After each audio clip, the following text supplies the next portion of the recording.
Hey everyone. So today we're going to talk about caregiver burnout and caregiver stress. I just pulled up a definition for caregiver burnout from the Cleveland Clinic. Caregiver burnout is a state of physical, emotional, and mental exhaustion. It may be accompanied by a change in attitude from positive and caring to negative and unconcerned. Burnout can occur when caregivers don't get the help they need, or if they try to do more than they're able, physically or financially. And I will link that definition below if you're interested in finding out more about that.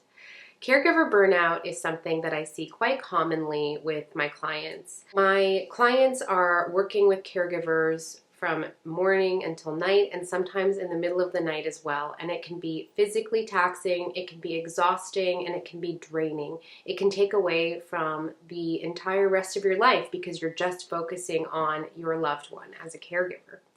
And so when I have clients who come to me with these feelings saying, I feel trapped, I'm done, I'm exhausted, I'm not coping, I'm anxious, they say, what can I do? How do I function?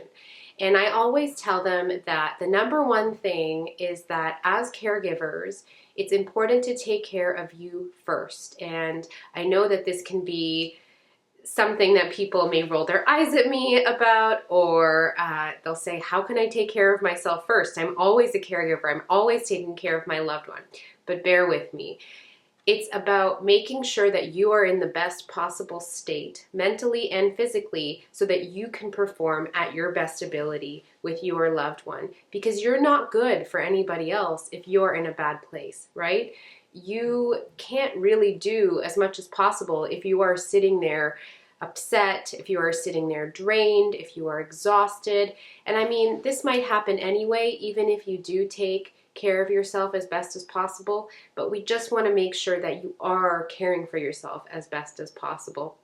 And so I always recommend that they take care of themselves first. And so what does that look like? How can we prevent caregiver burnout, or what can we do when it's already happened? I think it's a little bit easier to manage it when you are doing it in a preventative manner than when it's already happened. But if you are doing it in a preventative manner, it's great to make sure that you are taking a step away and doing something for yourself each and every day, if possible. That might mean going for a walk, calling a friend, calling a family member, taking just a few deep breaths at the side, doing some mindfulness. Journaling can be really, really helpful. Some people find it really helpful to speak to a therapist. All of these things can really just help ground yourself, center yourself, and really have that extra bit for yourself away from your caregiving duties so that you are able to give everything that you can and that you're feeling refreshed.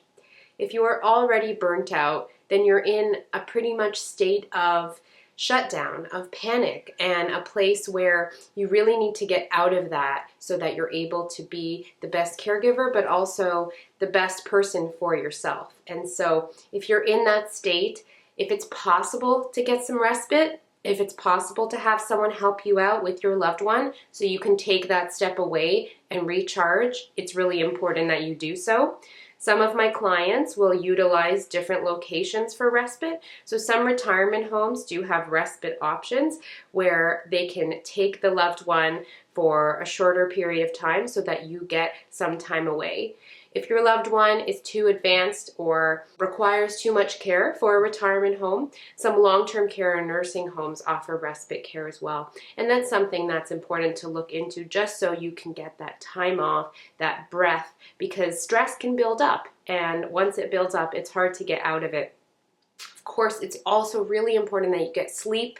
But again, this is a difficult thing, especially if the person you're caring for is waking up at night. If you are feeling super stressed, it can be very difficult to sleep at night as well. And that's when I recommend having a nighttime routine, doing mindfulness as a part of your nighttime routine, putting screens away for a certain amount of time before bed.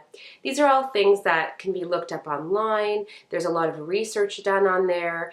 And as always, you can always reach out to us on our social media platforms if you have any more questions about any of this, or reach out to me personally and I can try and give you resources to go in the right direction.